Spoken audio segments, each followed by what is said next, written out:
Mobil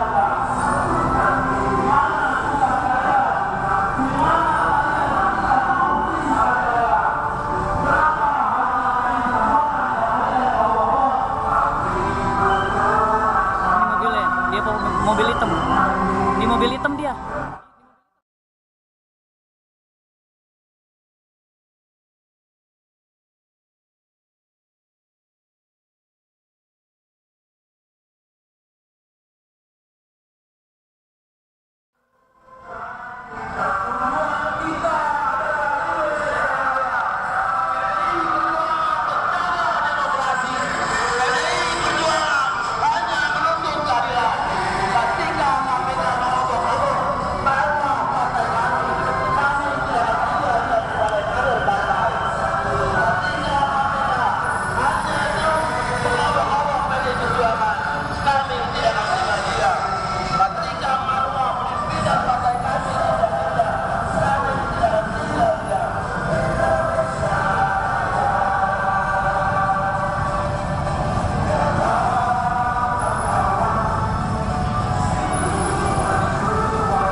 Kenapa hanya PDI Perjuangan yang terus diobok-obok oleh KPK?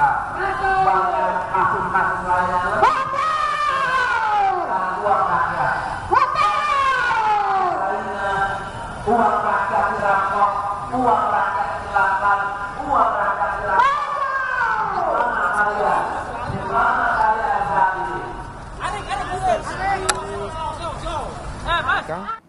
Komisi Pemberantasan Korupsi yang memeriksa Sekjen PDIP Hasto Kristianto ditetapkan sebagai tersangka. Saudara, ini adalah pemeriksaan pertama kalinya setelah kemarin usai pra-peradilan ditolak oleh PN Jakarta Selatan, dan Hasto yang harusnya kemarin sekitar 3 hari lalu berhalangan hadir, dan hari ini tiba di gedung KPK untuk dilakukan pemeriksaan oleh pihak KPK. Hasto bersama kuasa hukumnya tiba pada pukul 9.52, tepat 8 menit sebelum pukul 10, saudara. Bersama kuasa hukumnya mendatangi gedung KPK untuk dilakukan pemeriksaan. Pun juga tadi Anda bisa melihat rekan-rekan media yang sudah menunggu sejak pagi tadi untuk mendengarkan pernyataan yang langsung disampaikan oleh Sekjen PDIP Hasto, yang juga kemarin, saudara, sudah melakukan pernyataan bahwa hari ini dirinya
Cukup, Mas. Belum.